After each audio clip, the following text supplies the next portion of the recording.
Saludos amigos y amigas del mundo internauta, les saluda el doctor Jorge Figueroa Flores y bienvenidos una vez más a Paliqueando. Hoy en nuestro cierre de temporada de este año académico, en el cual hemos estado disfrutando de diferentes programas y hemos visto la transición de Paliqueando de un ambiente tradicional a un ambiente virtual. En el día de hoy me acompaña el amigo y el colega, el profesor José Rivera, y viene a hablarnos de un tema que está bien caliente ahora mismo, todo el mundo lo escucha, sobre ISIS, el Estado Islámico, y eso retumba los oídos. José, gracias por estar conmigo aquí en Paliqueando. Claro que sí, gracias por invitarme. Gente, cuando nosotros hablamos del Estado Islámico, lo que viene a nuestra mente inmediatamente y a la palestra pública es pensar y ver matanzas en la web, dirían. Algunos sectores no lo pueden ni entender. Y lo que pretendemos el día de hoy de Paliqueando es que usted conozca lo que está sucediendo específicamente en esa área del Medio Oriente. Es importante que el público puertorriqueño y que nuestros amigos internautas que nos siguen por aquí, por la web, entiendan de que detrás de este fenómeno hay diferentes conceptos. ¿Y por qué digo conceptos? Porque el Estado Islámico, ISIS, o en un momento dado se llamaba ISIS, tiene algo en mente y han sido claros y precisos. Además, es el único grupo que ha sabido utilizar los multimedios del siglo XXI para maximizar su proyecto. Muchos estudiosos dicen que, y le ponen un question mark, un signo de interrogación a esas matanzas, porque dicen que esas matanzas pueden ocurrir con un espacio virtual como el que estamos viendo ahora mismo. Así que son muchas cosas que se están corriendo en el tintero. Pero, José, ¿De dónde sale este grupo?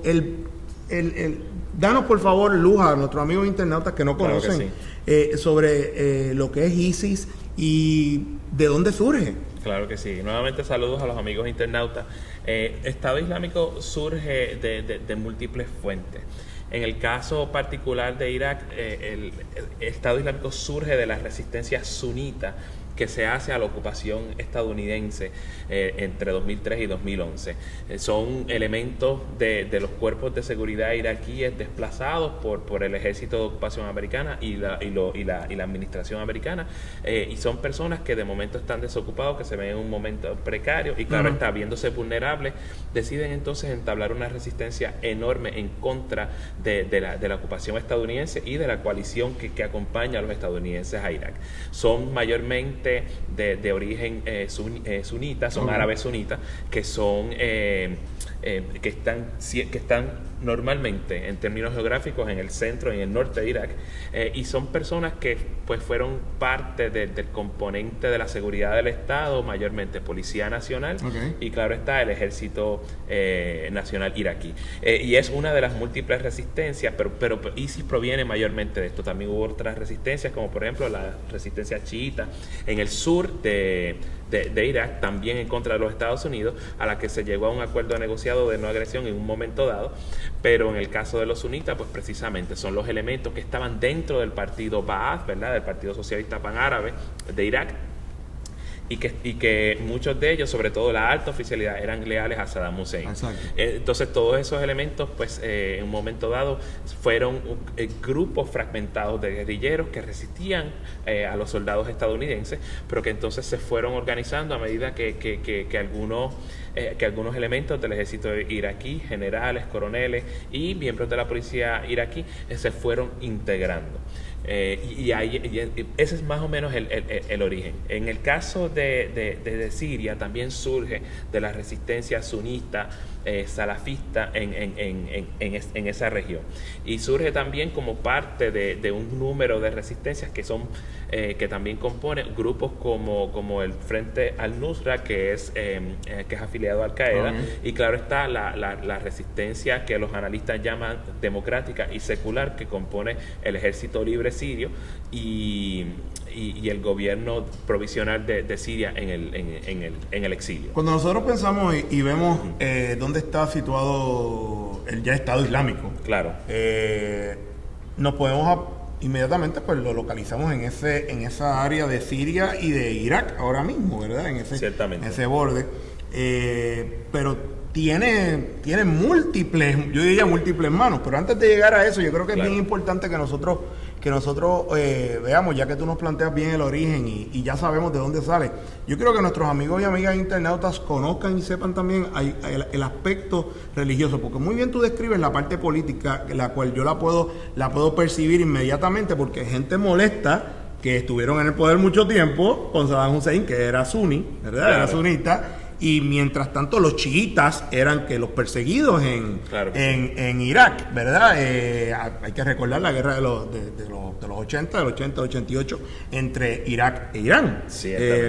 Que no era otra cosa, donde se dio una guerra sucia, donde se dieron una guerra, yo creo que se practicaron con todas las armas reales de destrucción en ese momento, pero esa guerra principalmente era que chiitas contra suní, básicamente. Ciertamente. También la guerra Irán-Irak de 1980 a 1988 es producto en este momento del surgimiento de los mulas iraníes chiitas en 1979 cuando toman la embajada estadounidense.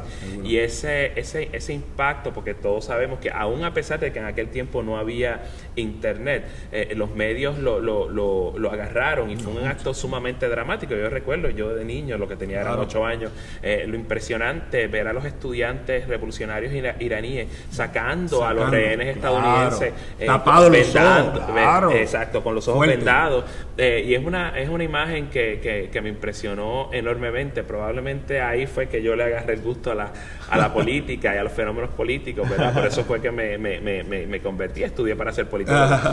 Pero ciertamente en ese momento entonces los Estados Unidos estaba tratando entonces de buscar algún tipo de medida para contrarrestar el avance y el auge de este gobierno de los mulas iraníes. Y entonces encuentran a Saddam Hussein.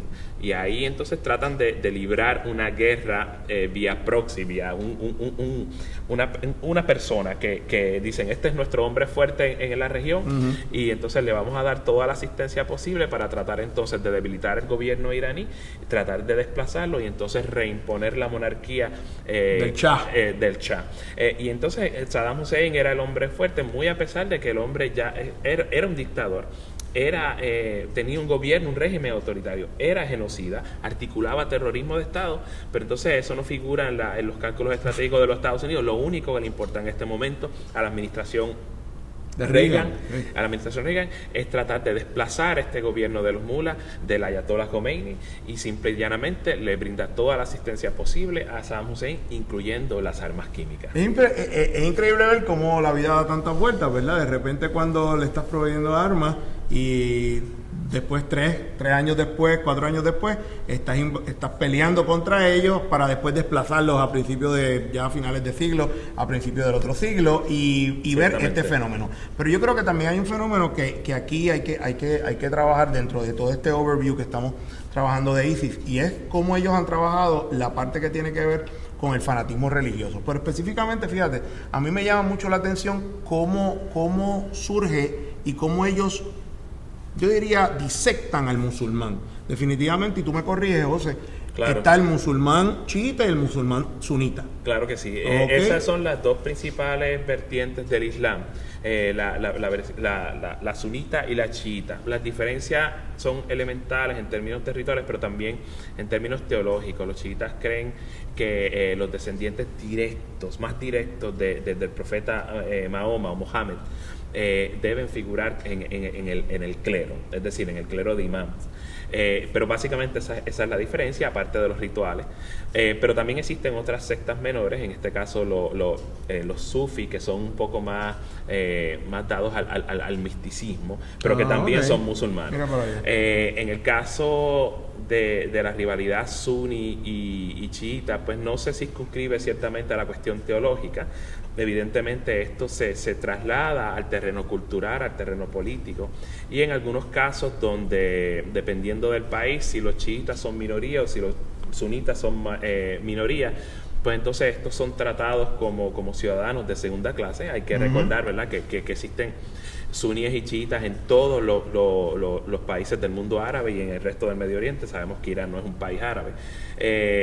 Y claro, entonces existen diferencias enormes. Por ejemplo, en Arabia Saudita existe una minoría chiita que es maltratada de la misma manera, como estábamos hablando fuera ahorita, sí que estábamos. Que de la misma manera que, por ejemplo, la minoría copta cristiana en Egipto es maltratada. Son tratados como ciudadanos de segunda clase. El reino de Bahrein está gobernado por una monarquía cuya familia es sunita, pero es un país de mayoría chiita. En el caso de Yemen, en el sur de la península arábica, que dicho sea de paso es el país más pobre de la península arábica, lo cual es irónico en términos de que el resto de los países de ese territorio son extremadamente ricos, tiene una mayoría chiita, los hutis, que ahora mismo están luchando y resistiendo, ¿verdad?, el bombardeo de esta coalición de estados del Golfo, que incluye a Arabia Saudita y los Emiratos, para tratar de desplazarlo. Y en el caso de Irán, pues un país de mayoría chiita, y entonces también las minorías árabes que son suníes, pues también son discriminadas. Lo mismo, y en este caso quizás eso también constituye la fuente de cómo se origina primero el colapso del Estado iraquí y luego entonces la reformulación bajo los auspicios de los Estados Unidos, en el caso de Irak, bajo Nuri al-Maliki, pero primero, antes que Saddam Hussein, Saddam Hussein es baatista, es sunita, claro. Protege a su minoría, colabora con otros sectores, en este caso cristianos iraquíes, que también que son leales al Estado iraquí, discriminando enormemente en contra de la mayoría chiita de Irak, donde durante el régimen de Saddam Hussein son reprimidos brutalmente, son desplazados, son discriminados y son tratados como ciudadanos de segunda clase. Y entonces, claro, cuando todo esto es desplazado o eliminado a raíz de la invasión estadounidense y la eventual ocupación, entonces instala un gobierno de mayoría chiita, de Nuri al-Maliki, que entonces empieza, ¿verdad? Primero empieza como un hombre de Estado, el hombre fuerte de los Estados Unidos ahí, que va a instalar la democracia. Pero de repente está en Irán metido. Exacto, de repente está en Irán metido, pero no es solamente eso, porque entonces los Estados Unidos no le empieza a importar este tipo de cosas tanto como empezar a buscar una estrategia de salida. Ya la guerra en este momento es muy impopular en la opinión pública estadounidense, porque por más que la administración Bush trató de ocultar, por ejemplo, las armas de destrucción masiva que nunca encontraron. Exacto, que nunca, no, pero me refiero más bien según fueron muriendo soldados, infantes de marina, todos los ataúdes que estaban viniendo, esas cosas tú lo puedes ocultar de la prensa, pero ciertamente la familia de ese infante de marina, de ese soldado, de ese marino, va a recibir el cuerpo, y esta cosa incide en la psique colectiva de los estadounidenses, y claro, eso se traslada a la opinión pública. Y en el caso de Irak, cuando Nuri al-Maliki surge, pues claro, ellos piensan que tienen el hombre indicado en el gobierno iraquí, y empiezan a salir, pero ya antes de que los estadounidenses salieran, tenemos ya evidencia de que Nuri al-Maliki empieza a entablar, a implementar políticas sectarias y empieza a discriminar contra esa minoría sunita. Nosotros podemos decir que específicamente el origen de ISIS y de ISIL es una lucha de clases, y es una rivalidad étnica, étnico-religiosa, y que es gente que se siente de alguna manera que han sido discriminados, y están buscando tienen su visión de echar hacia adelante de alguna claro forma. Que sí, ¿no? Después de estar décadas como una minoría dominante, de pronto pasan a una minoría desplazada, discriminada, un gobierno chiita que expresamente los está discriminando, y entonces este ciudadano se siente desarraigado, no se siente parte, o sea, el Estado no lo hace parte de su entorno, y entonces, pues claro, un gran maestro y mentor, amigo mío, Raúl Cotto, dice que cuando usted no se siente representado por el Estado o por el sistema político, pues usted se asume como sujeto político y ocupa un espacio. Pero un Estado que está a todas las luces a punto de colapsar, que es manejado incompetentemente, pues entonces esta gente no tiene más remedio que recurrir a ISIS, que era lo que te estaba diciendo. ISIS llega y obviamente no es el patrón o el gobernante más simpático del mundo, pero le ofrece protección a esa minoría sunita que está siendo discriminada y que son objeto, ¿verdad?, de estos, en aquel momento, de estos actos dramáticos de violencia en contra de los suníes. Vamos a ir a una breve pausa y seguimos hablando aquí con el profesor José Rivera, aquí en Paliqueando, así que volvemos en un momento.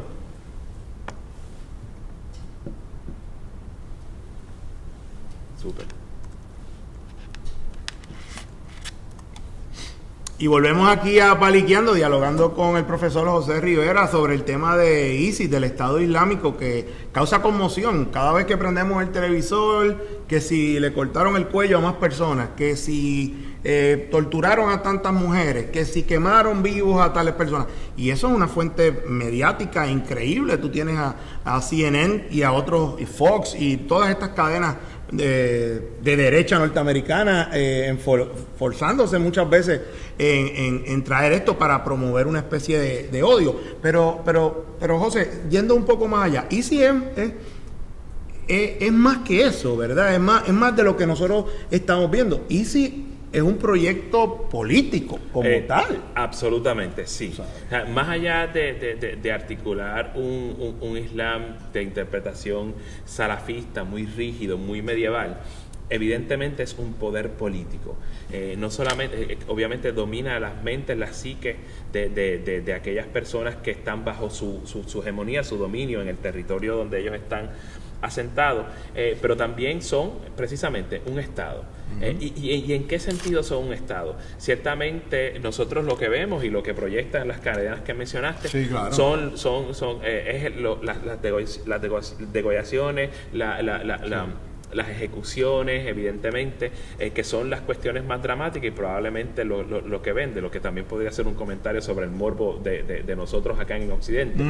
Pero ciertamente hay una cotidianidad que quizás nosotros no vemos, porque también Estado Islámico no permite prensa en su territorio. Y es la siguiente: una vez llegan, evidentemente, y al igual que Maquiavelo, llegan, establecen su dominio y le dicen a aquellas personas, por ejemplo, a los trabajadores gubernamentales y municipales, le dicen: bueno, ustedes se pueden quedar aquí, nosotros vamos a seguir pagando su salario, siga rindiendo los servicios propios, y todo lo que tienen que hacer es, bueno, si usted no tiene barba, déjese la barba, si usted fuma, no fume, si usted es mujer, pues póngase su velo, pero siga viniendo aquí trabajando. Lo mismo, entonces la seguridad se encarga el mismo Estado Islámico, pero a los comerciantes le dice: usted no tiene la necesidad de cerrar sus tiendas, obviamente siga los estrictos los códigos musulmanes y siga comerciando. Pero a la misma vez, la actividad gubernamental, comercial, cotidiana, continúa bajo los auspicios de Estado Islámico, ciertamente, pero entonces, claro, a la gente no le queda más remedio que volver a la cotidianidad. Digo, aquellos que no han sido víctimas de algún ataque directo de Estado Islámico y que han tenido que, una de dos, o morir o huir. Exactamente. A principios del siglo XXI, cuando, ¿verdad?, surge el atentado a las Torres Gemelas, y de repente, pues, Osama Bin Laden, que ya estaba en la pintura, ya estaba corriendo, pues se convierte en el hombre, si ya era buscado, el hombre más buscado del mundo. Así que estuvimos muchos años buscando a Bin Laden, y digo estuvimos porque yo creo que todo el mundo era la cacería por Bin Laden, ¿verdad? Sí. Y todo el mundo pendiente de eso. Después lo transmiten por Twitter y le comieron los dulces a todo el mundo. Pero yo creo que la gente pensó que el terrorismo, que este tipo de movimiento, de fanatismo quizá, aunque Al-Qaeda no se veía tan fanatista, con un fanatismo, yo diría musulmán, como lo que estamos viendo con ISIS, ¿verdad? Porque era otro proyecto. como que se iba a acabar ahí. Mucha gente pensó que, ok, cogimos a Bin Laden, se acabó, ahora la paz viene, qué sé yo qué, y se les olvidó que todas las cosas hay que sacarlas de raíz. Y todos los revoluciones que se habían pasado en el Oriente Medio que siguieron creando hormigueros. Claro que sí. Y de repente yo voy y veo en estos días a un reportaje hecho por el Washington Report of Middle East Affairs, donde dicen que en estos momentos ISIS controla alrededor del 33% de Irak y el 35% de Siria. Y eso es preocupante. Sí, es un tercio de cada país y es una enorme extensión de territorio. Contestando a tu pregunta, es simple y llanamente el hecho de que el terrorismo como fenómeno es uno sumamente complejo. Y como dices, tiene raíces enormes y variadas. Y en ese sentido, el terrorismo no se acaba con la muerte de un líder principal, en este caso Osama Bin Laden. Puede ser debilitado enormemente. De hecho, Al-Qaeda, la caza sistemática que ha tomado más de una década por parte, ¿verdad?, de los Estados Unidos y su guerra contra el terror, ha decimado los rangos de liderato de Al-Qaeda, viéndose sumamente debilitada. Quizás en ese sentido, Al-Qaeda en el Magreb y en la península arábiga está un poquito más fuerte, pero la red a nivel mundial ha sido sumamente debilitada precisamente por esta política sistemática de cacería a este liderato. Pero el terrorismo tiene múltiples caras, múltiples formas, múltiples métodos, y ciertamente en ese sentido el hecho de que Estado Islámico surge, se desafilia de Al-Qaeda, de hecho lo desafilian precisamente porque por su interpretación mucho más rígida y extrema, pues entonces es una nueva forma, porque no es solamente articular el terrorismo es uno de sus instrumentos, es precisamente, tiene el objetivo de crear un poder político, de ocupar territorio y de crear un Estado. Y esa puede ser, José, la diferencia mayor entre Al-Qaeda y ISIS. Sí, absolutamente. En ese sentido, Al-Qaeda es una red mundial de células que no se conocen entre sí, células separadas, que cometen actos dramáticos en distintos lugares. Ya lo vimos en España, lo vimos en 2003, lo vimos en Londres en el 2005, lo vimos en Bali, lo vimos precisamente en Kenia, lo vimos en Libia y en otros lugares. En ese sentido, entonces, la diseminación de los actos dramáticos, ¿verdad?, a través del terrorismo es parte del método de Al-Qaeda. Sin embargo, Estado Islámico no aspira a regar o a diseminar su mensaje a través de actos terroristas. Lo que quiere es precisamente conformar un Estado y circunscribirse a ese territorio. Eso no quita que a través de sus emisiones y transmisiones de los mensajes por medio de las redes sociales, Facebook, Twitter, YouTube, ellos no estimulen a personas que están en los países, en Occidente o en otros países del mundo árabe o África y Asia, a que ellos diseminen, transmitan el mensaje de Estado Islámico a través de actos terroristas en esos países. Así entonces ocurre, por ejemplo, el atentado en el Parlamento canadiense, el atentado de esta persona que también era un desajustado mental en Sydney, Australia, y los eventos sumamente dramáticos de Charlie Hebdo en París. Sí, que eso vamos a ir ya mismo también. Claro. Yo me quedo siempre pensando en las palabras, ¿verdad? Porque es que yo veo el Estado Islámico completamente diferente a lo que era Al-Qaeda. Yo creo que no, ¿sabes? Hay una, o sea, sí se pueden comparar, pero los contrastes son increíbles. Desde la forma del reclutamiento hasta la proyección. Aquí estamos bregando con un líder dentro de este ya gobierno que se llama Abu Bakr al-Baghdadi, que es una persona, un letrado, o sea, es una persona educada, es una persona que es un líder que tiene seguidores reales, que se basa en el Islam, en el Corán, y que es un outspoken y que le dijo a Estados Unidos, nos vemos pronto en Nueva York, cuando los Estados Unidos lo tuvieron arrestado. Además de eso, o sea, que mueve la historia. ¿Dónde está? Nadie sabe. Sale en algunas ocasiones. Me recuerda al Mullah Omar de los talibanes, que todavía no sabemos dónde está el Mullah Omar. Tú sabes, y es una figura bien importante dentro de este aspecto, ¿verdad? A mí me llama mucho la atención cuando vamos directamente a esa figura, porque ellos quieren formar un llamado califato.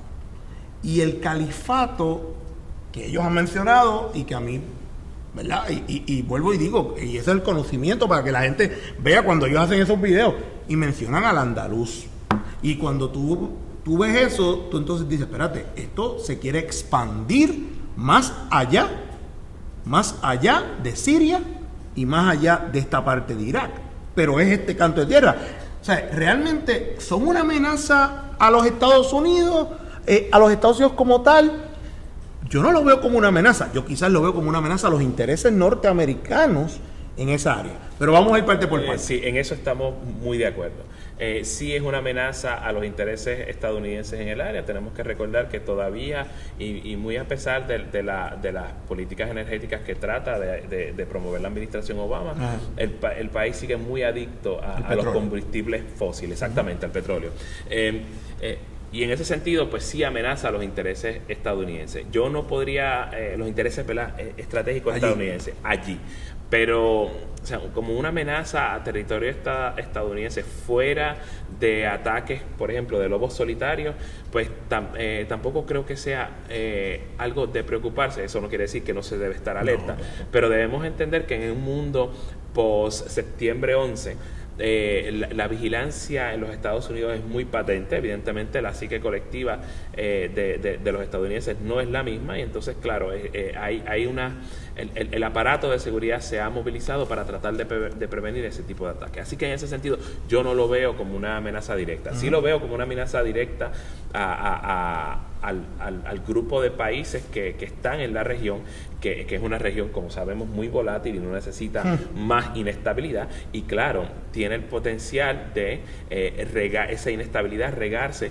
por el Magreb, es decir, por todos los países del norte de África, incluso en el África subsahariana, y también podría tener el potencial de traer problemas en el ruedo europeo.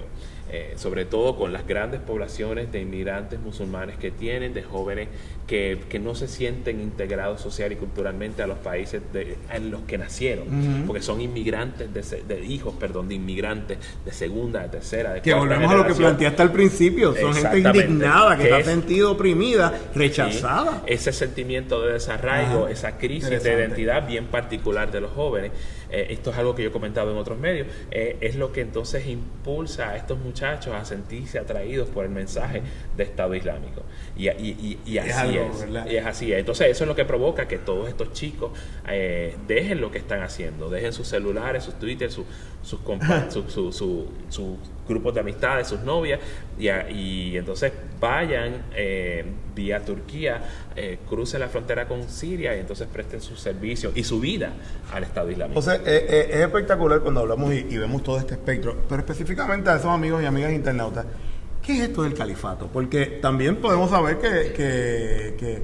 que al-Baghdadi se autoproclamó el califa, sí, ¿verdad? Claro, sí. Y tú en las épocas de los califatos, o te proclamaban o tú te proclamabas. Ramán III, el último califa del emir de Córdoba, autoproclamó, se proclamó él mismo en ese aspecto.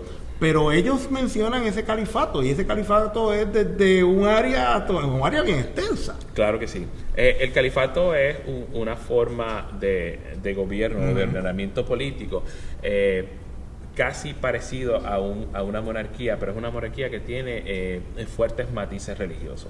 Y en este caso, ¿verdad?, la interpretación salafista, rígida y medieval del Islam, que es y claro está, no solamente eso, sino también la interpretación de la jurisprudencia y el derecho musulmán a través de el principal referente, que es el Corán.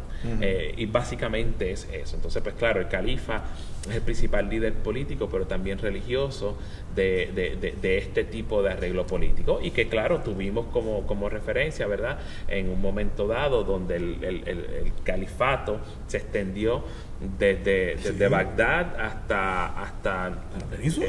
hasta la península ibérica, todo el norte de África, y en el caso, ¿verdad?, de Oriente, pues entonces tenemos, ¿verdad?, Irán, y entonces más allá de Irán, la Bactriana, que hoy día es Afganistán, y el noroeste de la India, pero ha llegado tan lejos como Filipinas. O sea, que es algo que expande, por eso digo que Claro es que un proyecto de expansión y de búsqueda. Pero en términos de proyectos o sea, ese proyecto de expandirse, quizás en este momento no sea tan práctico. Claro. En el caso de Siria e Irak, son dos países sumamente desestabilizados por los eventos más recientes. En el caso de Irak, como dije al principio, tiene que ver con la invasión estadounidense que desplaza este gobierno autoritario y ausencia de cultura política, de cultura cívica que sustituya ese gobierno autoritario, pues entonces se crea el vacío de poder que ocupa Estado Islámico. En el caso de Siria, donde no hubo intervención estadounidense, tenemos entonces que es producto de que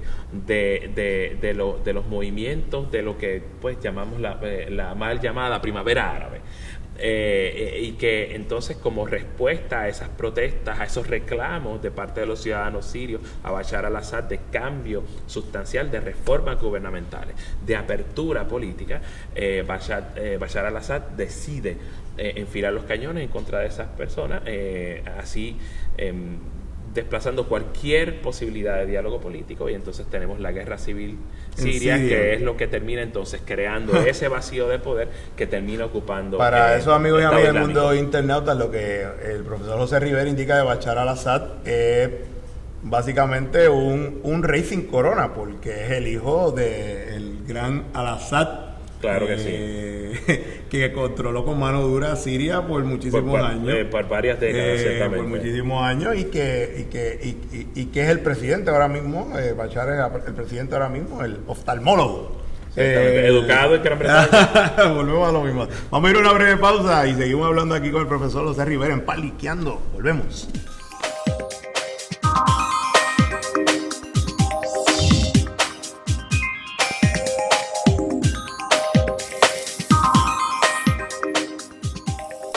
Y volvemos aquí a Paliqueando con este interesante programa, amigos y amigas del mundo internauta. Yo me lo estoy viviendo, a mí me fascina hablar de las historias del Medio Oriente, todo lo que trae el Medio Oriente, porque yo también entiendo que ha sido una área geográfica que ha tenido mucho dolor para para las personas que viven allí, ¿verdad? Y de ahí se pueden sacar muchas cosas y muchas anécdotas. El Medio Oriente, el norte de África, definitivamente es histórico todo lo que pasa en esa área. A mí lo que me llama la atención, José, cuando vamos a hablar de esto, del Estado Islámico, es que son 25,000 personas. ¿Cómo 25,000 personas? Digo, cogieron armas, definitivamente, tienen muy buen armamento. Claro. Pero ¿cómo 25,000 personas se apoderan de tanto espacio de terreno? Hacen un reclutamiento masivo, crean un ejército multisectorial, multiétnico, donde tienes un spokesman que te habla en inglés, que es un inglés británico. Jihadi John. ¿De dónde consiguen estos recursos? Y entonces lo proyectan a través de los multimedios, que definitivamente es la expansión total del terror, porque ¿dónde tú vas a conseguir una ejecución de más de 20 personas en vivo en un momento dado? Claro que sí. Bueno, múltiples razones. Primero tenemos que tomar en cuenta que a la sazón Irak es un estado fallido. De nuevo, la promoción de políticas sectarias disuadió a los sunitas que se sentían discriminados a abrazar este ente que llamamos Estado Islámico, no por voluntad, sino por conveniencia, por el hecho de que se sentían desprotegidos ante el hecho de que el Estado iraquí no los afirmaba como ciudadanos. El hecho precisamente de la incompetencia del gobierno iraquí en mantener la integridad territorial. Debemos recordar que Estado Islámico se nos presentó como esta madrugada desagradable, este rude awakening, porque hasta ese momento Estado Islámico lo consideramos como una especie de grupo guerrillero, criminal, desarmado, no islámico, pero entonces de momento nos damos cuenta de que son más que eso cuando toman la ciudad de Mosul.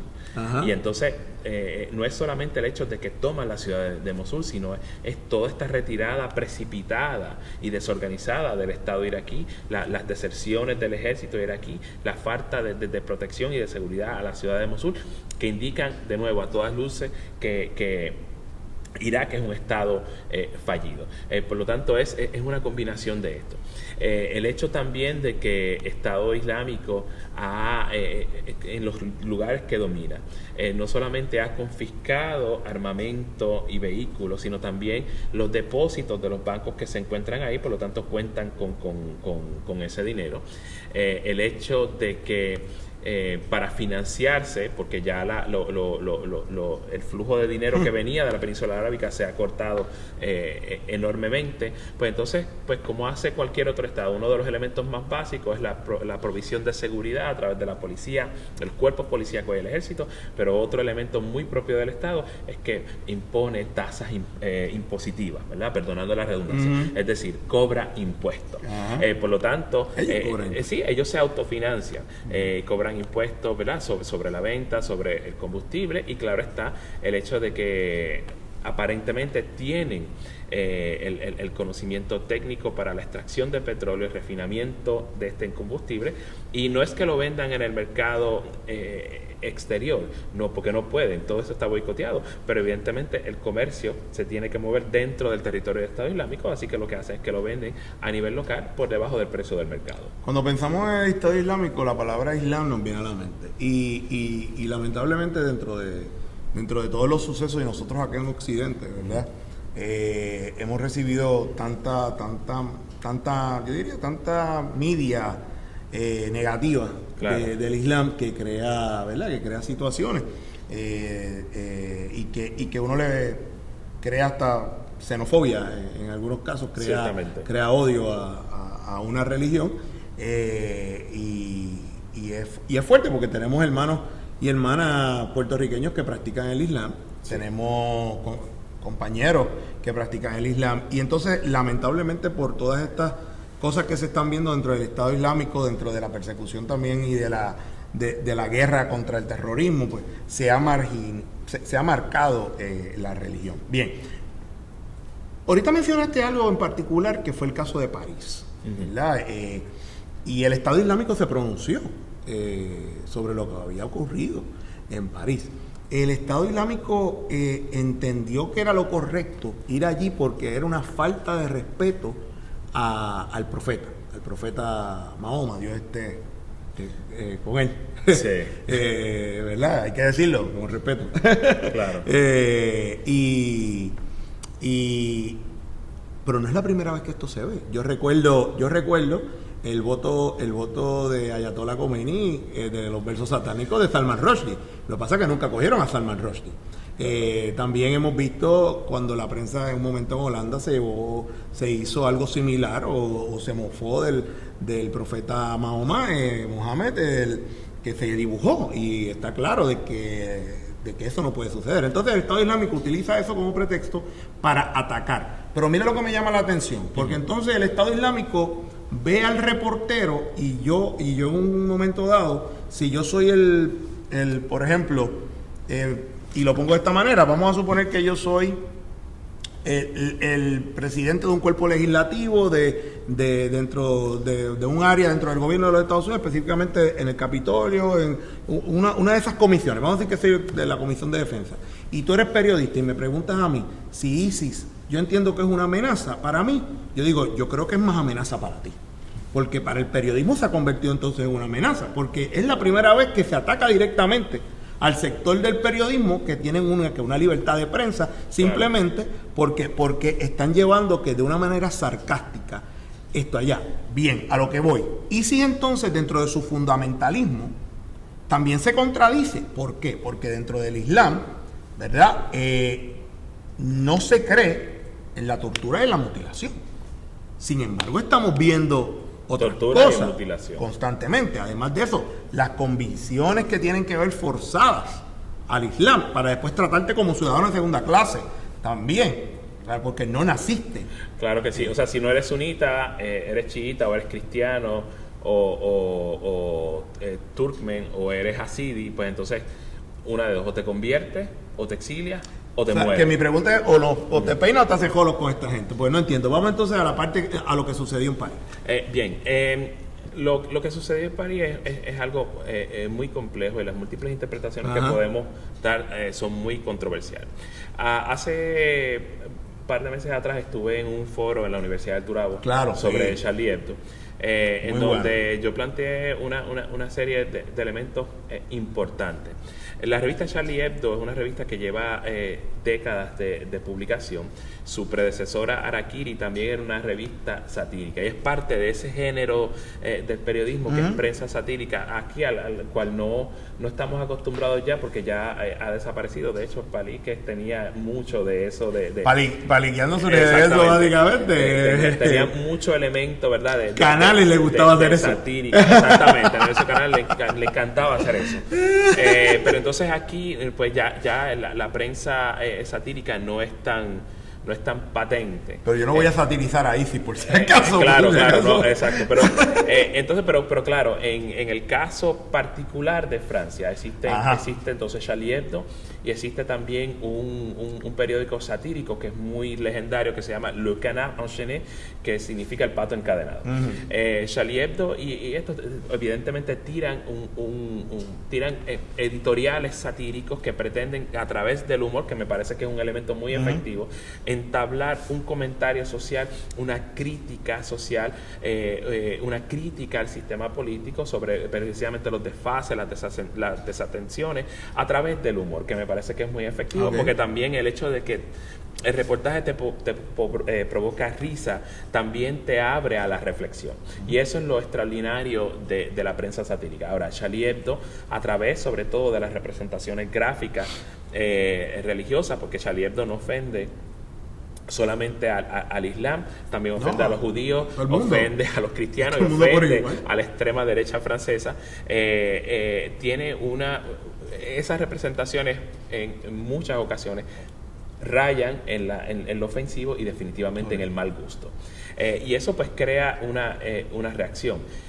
De nuevo, yo lo que me pregunto en ese sentido es cuáles son los límites de la libertad de prensa, cuáles son los límites de la libertad de expresión, sobre todo en sociedades que tienen malos manejos con sus poblaciones de inmigrantes, donde la situación económica crea incomodidad, crea desarraigo, no solamente entre la población de inmigrantes, sino entre la población que podríamos llamar autóctona. Porque, bueno, cuando hay crisis económica, cuando hay desempleo, cuando hay reducción en la productividad, si la gente desocupada, o sea, la gente que está ocupada o que está envuelta en actividad productiva no piensa en estas cosas, pero cuando hay crisis económica empiezan a exacerbarse otros elementos y empezamos a buscar chivos expiatorios. Y eso es parte del preámbulo, del escenario que se da en París.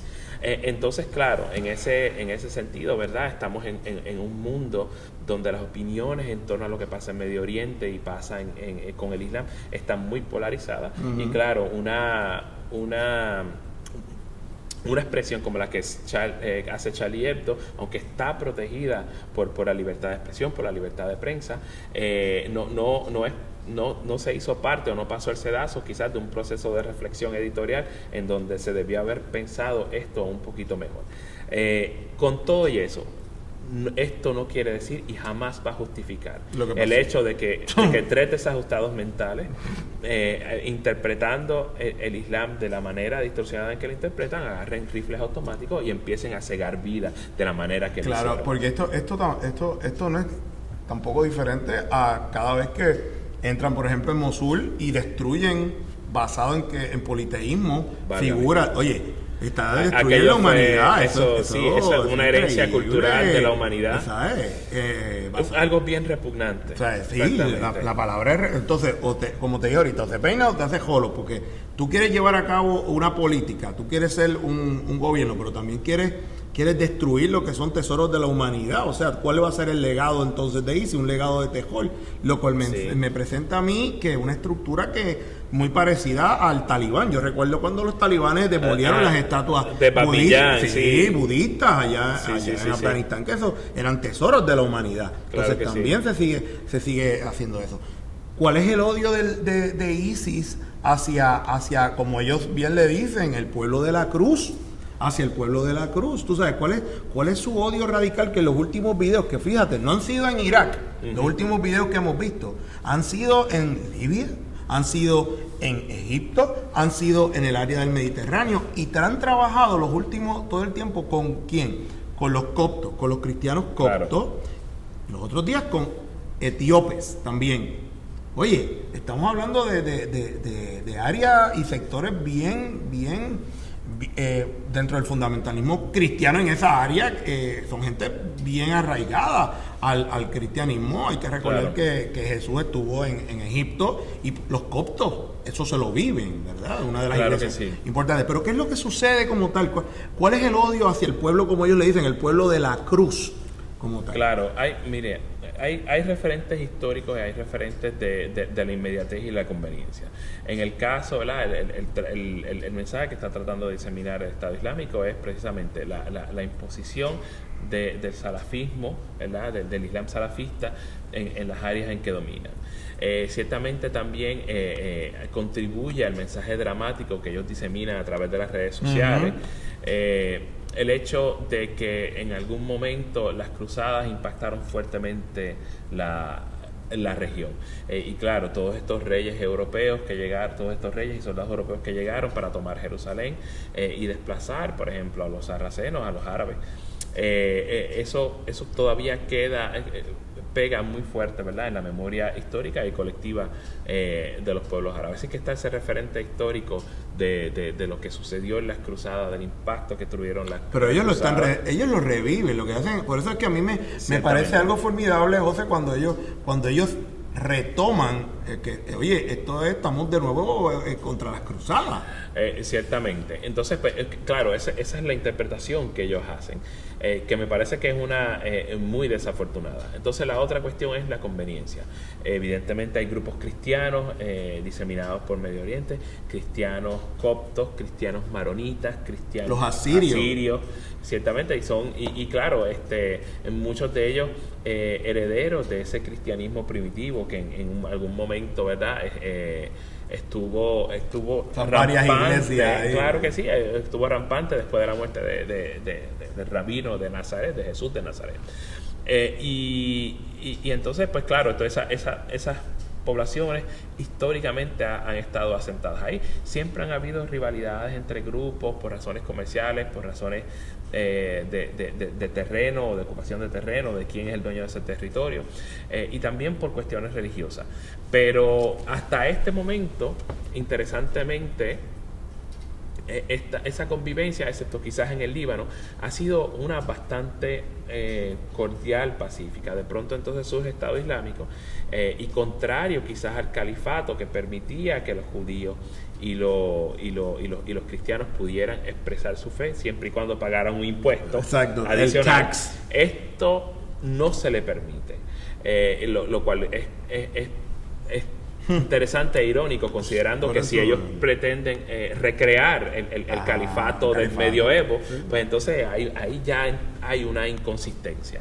Entonces, en el caso, pues, todas estas poblaciones cristianas están asentadas ahí, y pues son las víctimas por conveniencia. En este caso, en el caso de los egipcios coptos que fueron degollados cercano a la frontera entre Libia y Egipto, es un grupo que pretende o que está afiliado, que le rinde lealtad a Estado Islámico, y entonces cometen este acto horrendo de degollar estos egipcios cristianos copto. Pero claro, de nuevo, la ironía para mí es en ese sentido el hecho de que no es Estado Islámico el que articula no son los únicos victimarios, el que articula esta victimización, esta discriminación y claro está este asesinato de coptos. El Estado egipcio siempre ha sido siempre ha discriminado a los egipcios coptos y los ha tratado también como ciudadanos de segunda clase. Pero ciertamente es una cuestión de conveniencia. Ellos están ahí, son cristianos, queremos transmitir este mensaje, queremos expresar la lealtad a Estado Islámico y entonces cometen el asesinato de coptos de la manera más horrenda posible, que es a través de degollar. Sí, no, y no solamente ellos hacen esto, degollan a los cristianos, ellos degollan a todo el mundo y también queman, porque los otros días quemaron a uno de su misma religión, que es musulmán también. Lo que pasa es que era de Jordania y estaba atacando, estaba tirando bombas. Oye, José, te pregunto, porque están tirando bombas todo el tiempo, pero nadie pone los pies, solamente el Peshmerga de Kurdistán son los únicos que están allí en el field peleando, y el ejército o la guerrilla que tiene Irak de ejército, si se puede decir así, contesta gente, pero yo no veo ninguno de los grandes intereses metidos allí. Ciertamente, yo no creo que al momento vayamos a ver tropas estadounidenses, que ha constituido una de las preocupaciones cuando todo este tema de Estado Islámico empezó a diseminarse por los medios. El simple hecho nada más de regresar tropas estadounidenses a este territorio, sobre todo a Siria, donde es un escenario en el que nunca ha estado, causa mucha antipatía en la opinión pública estadounidense.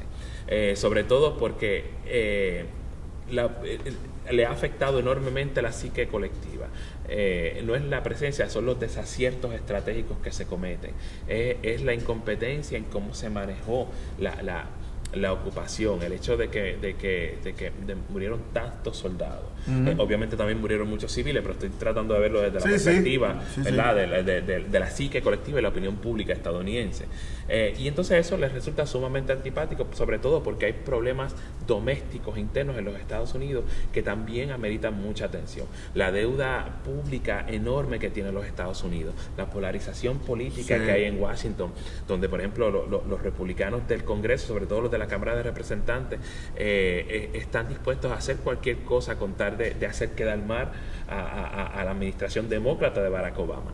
Y claro, el problema de la ralentización económica, de los problemas económicos, y esta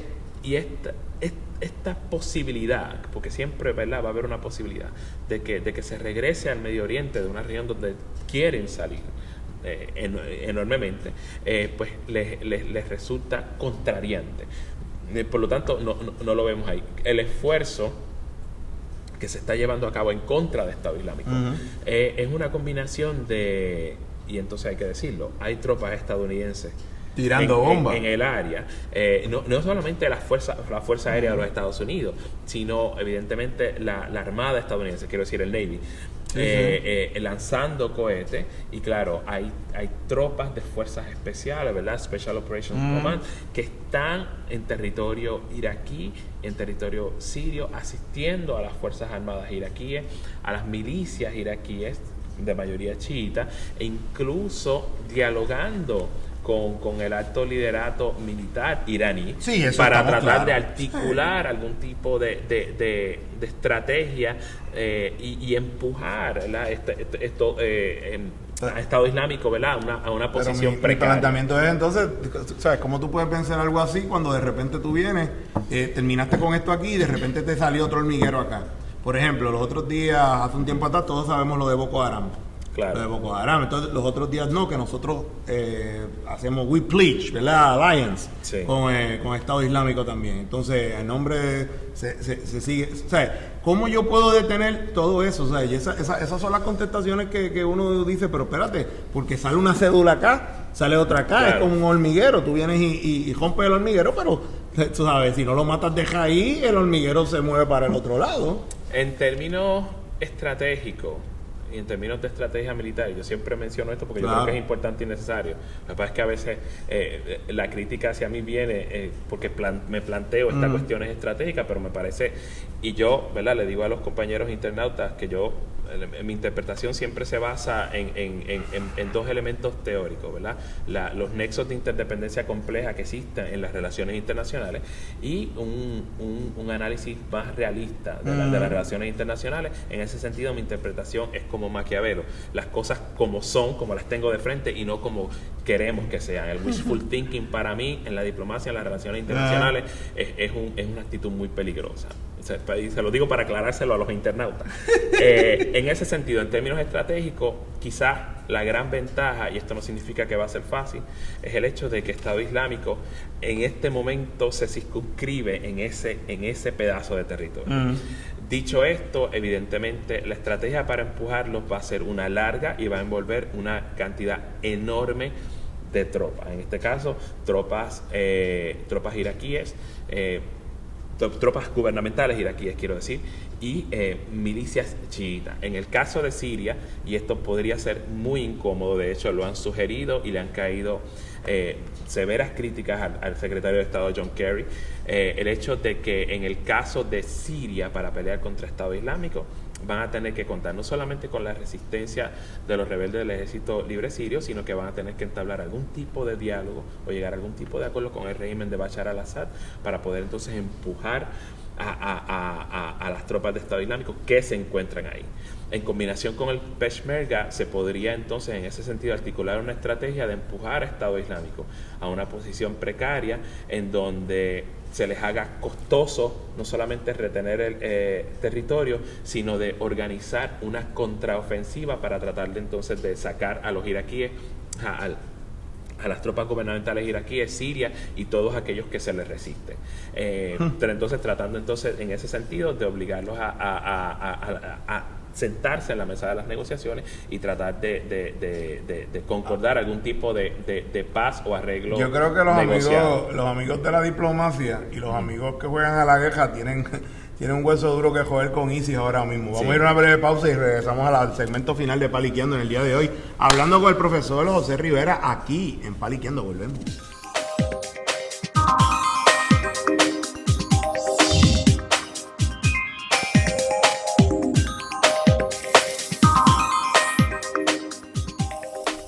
Y regresamos ya a la parte final aquí de Paliqueando, dialogando con el amigo, el profesor José Rivera, de este proyecto de ISIS, porque esto es un proyecto de gobierno y hay que verlo de esa manera, ¿no?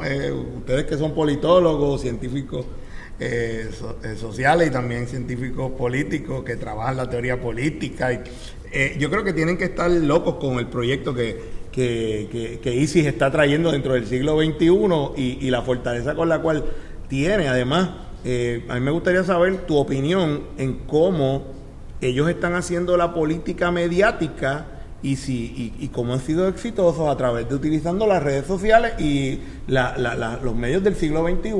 Porque yo lo que veo, José, perdón, antes que conteste, yo lo que veo es... sabes que más o menos lo mismo que estaban haciendo los políticos norteamericanos también, lo que pasa es que más elaborado, más vivo, claro sí. Pero es lo mismo, ¿sabes? Claro que sí. Debemos recordar ante todo que muchos de los militantes que están en Estado Islámico son personas jóvenes muy habilidosas en esta cuestión de la computación, las tecnologías de la información y las redes sociales. Claro. Aparte de que en este lugar existen redes celulares donde se puede transmitir. No toma mucho esfuerzo ni muchos bytes transmitir un mensaje en Twitter con un enlace a un video. Okay. Por lo tanto, el hecho de que se han mostrado tan habilidosos en las comunicaciones, en las redes sociales, es un fenómeno que encuentro particularmente perturbador. Y no es que, porque a veces se oyen muchas teorías de la conspiración, que hay que tener mucho cuidado. Eso lo dejamos en un lado. Exacto. Eso es otro programa.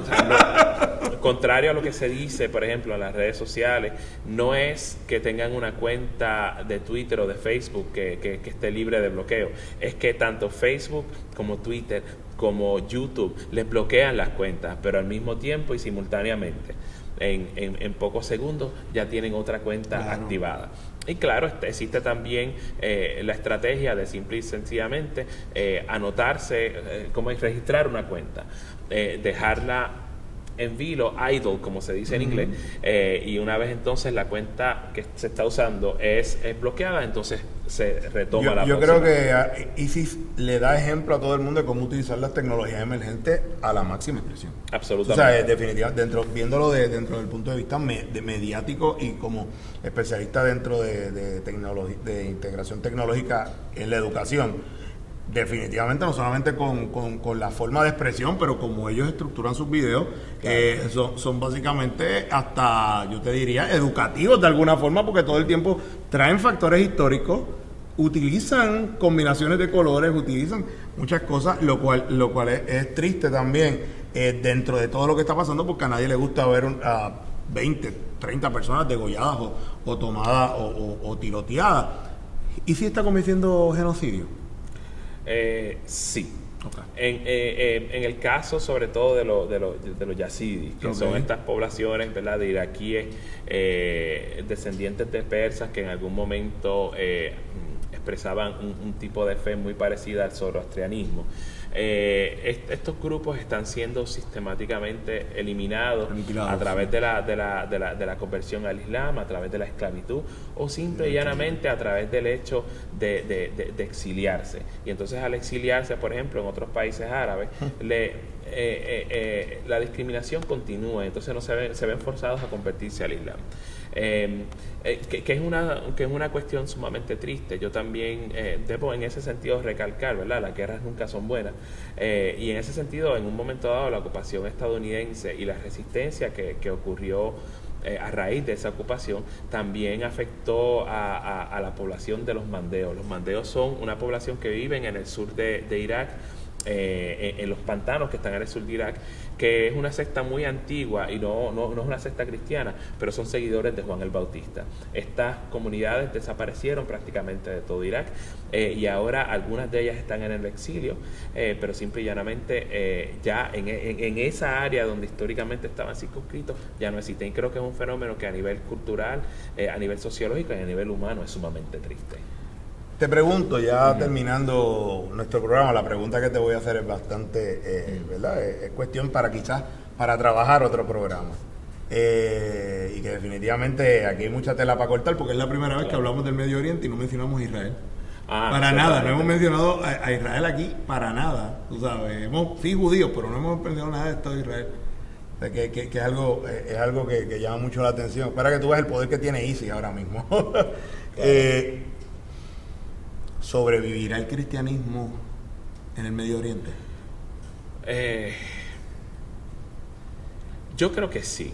Debemos recordar que esta coyuntura de Estado Islámico lo que lleva es un par de años.